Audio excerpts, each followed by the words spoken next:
Hey folks, welcome back to DCS. Today I've got a MiG-19 sortie for you, mostly all the way through. I'm just going to cut through the transit bits, but before that I just want to show you two clips that I got before Enigma's server changed over to V2. They are a brief dogfight in the 19 against the F5 and then another with the F5 against a MiG-19. Okay, so we're starting off with the 19 because that's what we'll be flying in the video.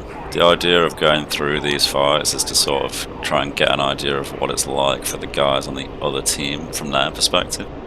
This guy comes up behind me. I get a merge call, but I think it's for another guy, and I think he was just so fast that he couldn't get guns on, and he was hoping that by doing this I'd not see him. The F5 gets like really squirrely at high speed, and you can black out, you can damage your wings, you can, if you neg G, then you get like this horrible piercing ear ring noise. So I think he was just trying to avoid like crashing into me or fucking it up and trying to go for a go around. I very nearly gave up there because I thought he was just going to deck it completely, but he didn't. A little bit risky on my part, but I think it was in the bag. And I'm just going to go vertical here because he's been manoeuvring quite a bit, bled off quite a lot of speed. This is the MiG-19's party piece. You can always go up.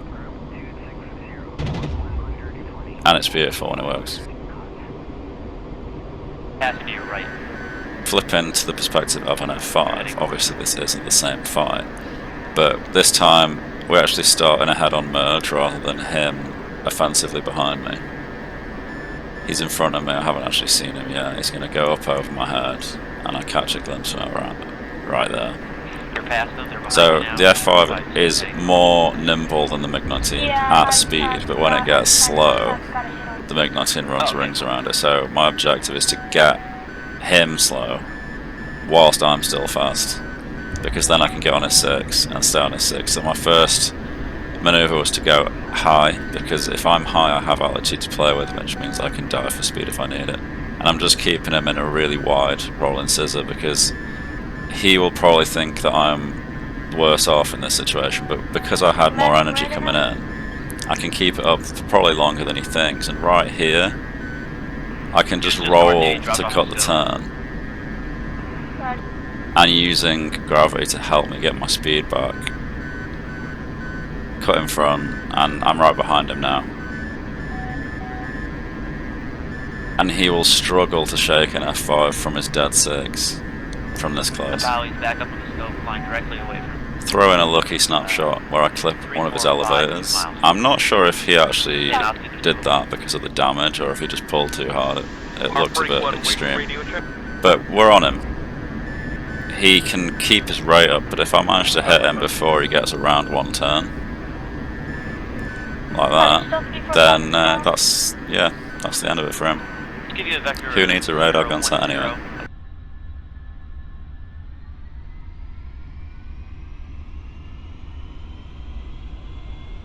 Oh dear. Alright, this is the MiG-19 sortie. This is on version 2 of Enigma's. Whilst we're going through this, I'm going to give you my thoughts on that as well. My initial impression was that I prefer version 1 purely because there's less transit flights at the start of a new campaign, and towards the end of a new campaign you actually have room to breathe more than you do right now. So what I mean by that is that on the old version where you had the sectors that were like rectangles instead of hexagons, you would be able to use road bases to keep the travel distances short, but if you wanted to, then you could kind of give yourself a bit more breathing room, because this hexagon version relies on actual air bases. When you capture ones that are close by, you literally take off and you're in each other's face immediately, but if you don't take off from those bases, then they get recaptured and your team loses ground. So you basically get forced into a situation where you're taking off and you're immediately in combat, and it's just a bit too hectic. And it's also absolutely annihilated my frame rate. Right now, because we're over water, it's not too bad. When it gets manic, when everything's in one place and it's all happening, my frame's like under 40, sometimes even under 30, and it gets a little bit, it's borderline unplayable. I actually have to play this during the day rather than in the evening when the server population's about 40 people, because otherwise I just can't actually play on the server anymore, which is a bit of a shitter really, but for that reason I actually do prefer version 1. On the map you'll have seen that we've headed towards the enemy's lines. We've sort of travelled up the coast.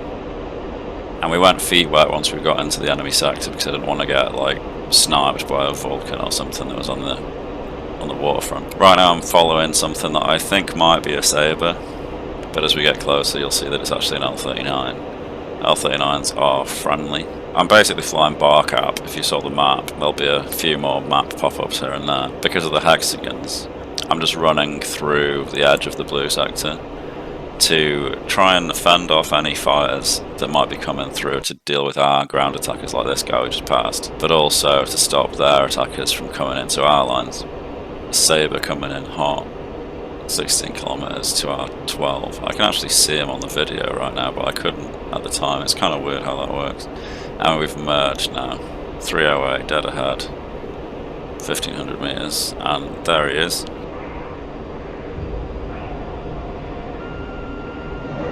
Speculative shot with the K-13s, and yeah, I don't know how to gauge these missiles sometimes. Last time I played Enigmas, because this was recorded a while ago, they actually removed those missiles from the MiG-19 because they were apparently too good, and I kind of see it. Sometimes they just are absolute trash, and other times it's like having a 9X. So we immediately merged with a Tiger 2 after killing that Sabre. He probably saw me first because of the splash. He merges overhead. I'm low, so he has more energy in this situation, or at least more potential energy, but I'm going to climb above him as my first move and hit the burner. As I was saying in the dogfights from before, the MiG-19's party piece is to just climb. And what I'm going to show you in this instance is it's like extra special party piece, which is what I call the double yo-yo. So we're going to come around on him. I've actually lost Fizz right now, so I'm sort of keeping it steady to just force him to turn if he does see me. But we regain Viz. I'm going to roll out of plane in case he gets a gunshot, and he does shoot. So we're going to go up. He's going to go up with us. I'm going to follow through the roll until I'm facing the other way. And then I'm going to reverse the roll and loop over again, and if he follows me through this, it doesn't even matter if he has more energy going into it than I do, because the MiG-19 can basically just fucking hover with its thrust. It's insane. So he nearly manages to get inside my turning circle here, but he's going to fall right around the time that I get guns on. So I've timed this to perfection. It's been a long time coming, but I think I'm finally starting to work the kinks out. I don't know if you saw that either, but someone just fired a missile at me and it just missed. I'd have been gutted if it exploded before I could get that gunshot off. And it's a guy that follows me on YouTube, Arnold Rimmer. What a smackhead. Moving on, so we've headed up north. My cop is actually quite close by, which is concerning. And there's also a depot to our northwest, which are usually defended by SAMs, so I'm going to have to be pretty careful about going anywhere near that. Flight time is 17 minutes, so at the beginning when I was talking about transit flights and the distance you have to cover being a lot greater in V2, this is what I'm talking about. It means that generally you get fewer fights unless the airfields are close by, because it just takes that much longer to get anywhere. And yeah, people moan, it's like, oh, you know, it's a sim game, you should expect there to be some transit time. Go back to War Thunder, yada yada yada. But like, if you actually have a job or a life, sometimes if you're flying an attacker like this A10, it probably took him like 15 to 20 minutes to get here. Okay, he finds me, unfortunately, and there's nothing he can do, and it's demoralising. Like, if you get to use road bases and the transit time is low, then the commitment is less, so it doesn't feel as much of a bummer when you die. But this, I feel like the way it is right now, it's just set up to cause frustration in a way that it wasn't before, and I miss how it was. The fact that my performance is worse, even with multi-threading, I might add, makes me miss V1 even more. I'm just east of the factory. I'm heading in. So I managed to get both his engines on fire there and a fuel leak. Okay, I was really thinking that he was done for here. I don't actually get how the fire damage on engines in this game works, because if they're both burning, then surely both engines should be dead, right? Like, if they're damaged enough to be on fire, how can they possibly continue to work? I assume he's going to crash, but then he drops a cluster bomb on one of our objectives, and obviously I can't let that stand, so I go in for another run. 7 o'clock. And his engines aren't on fire anymore, and he seems to be alright. He just seems to be, you know, he's a bit slow, he's a bit wallowy, but he's not going down, is he? So, here we go again. Actually quite upset that those shots didn't hit. I thought they did the first time, but he just dropped all his ordnance, and that's what it looked like. But then he immediately gives up anyway. He might as well left all of his ordnance on. But he ejects, and we move on to, you know, that depot that I pointed out before? Well, we've captured that zone now, so I'm going to head there and defend it. I assume that it just flips to red straight away with the same defences, so I'm going to go over there and try and defend it from enemies. It's just to our southeast, look. So right now I'm basically doing BARCAP between the depot and my cup. So we've merged with a targetee that's high up. I'm actually using the radar here because it's really difficult to see, at least for me, to see stuff that's high, which doesn't make a lot of sense because often you want to be low so that the contacts aren't against the ground. But when they're against nothing but sky, it's almost as difficult to see them as when they're against nothing but ground. I do actually spot 3 contacts on the radar. It said one of them was co-out with me, so I nosed back down, and then I lost them straight away. And I see there's 2 guys tangoing low to my right, but there's also this high F5, so obviously the high guy has to take priority.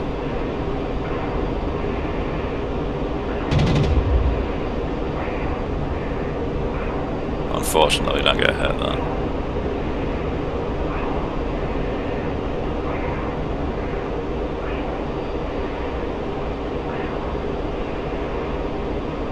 So we've got a MiG-21 to the left going up, coming around.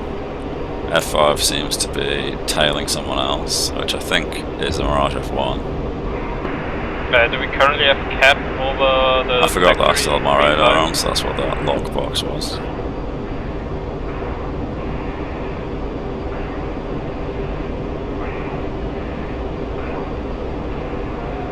Keep pulling around, and I should have really pulled more lead for the missile here because it was just never going to work. At least now my wing loading is more symmetrical. I'm not sure if he's damaged here or if he's just trying to go slow to force an overshoot, but I actually don't mind getting slow in the MiG-19 because your nose authority is a lot better when you're slow, and you can gain speed back so fast that it's really not a problem. So the hit that we got a second ago seems to have knocked one of his engines out. He's going to really struggle to maintain a fight with 3 enemy players. Because he's still following the F1, I'm just going high and I'm just going to pull back in on him. He's basically just going to give me a 6. Hit him again. Getting really unlucky with the guns today.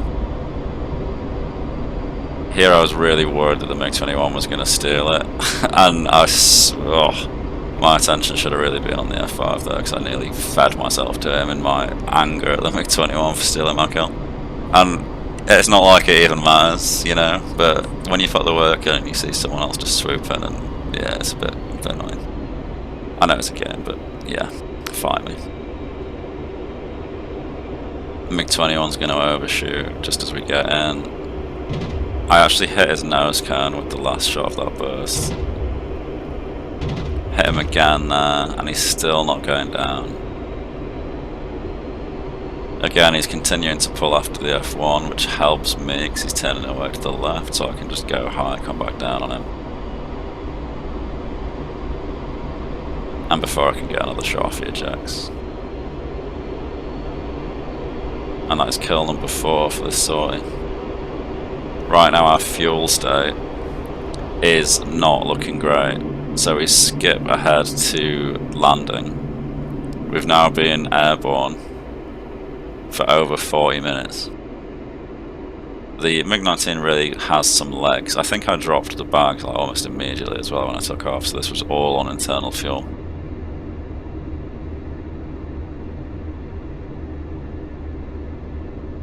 The fuel gauge is literally showing 0, so there are some switches that you flick to boost your hydraulic pressure, like electronically, if you run out of fuel, and I flicked them because I'm expecting my elevators to seize up on approach when the engine's cut out. And I'm coming in a little bit higher than I normally would, just so that I can dip the nose to give me a little bit more reach if I need it.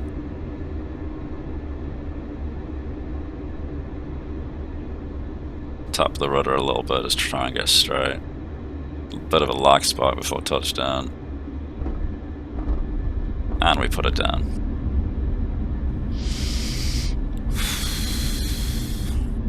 Sigh of relief. And the engine's literally just cut out. So if we'd been like a couple miles further back, I could have gone very differently. But that's the end of the video, folks. Thanks a lot for watching. Hope you enjoyed. If you want to see more like this, then be sure to hit the subscription button. That's not what people say, is it? Hit the subscribe button. And hopefully I will see you in the next one. Cheers.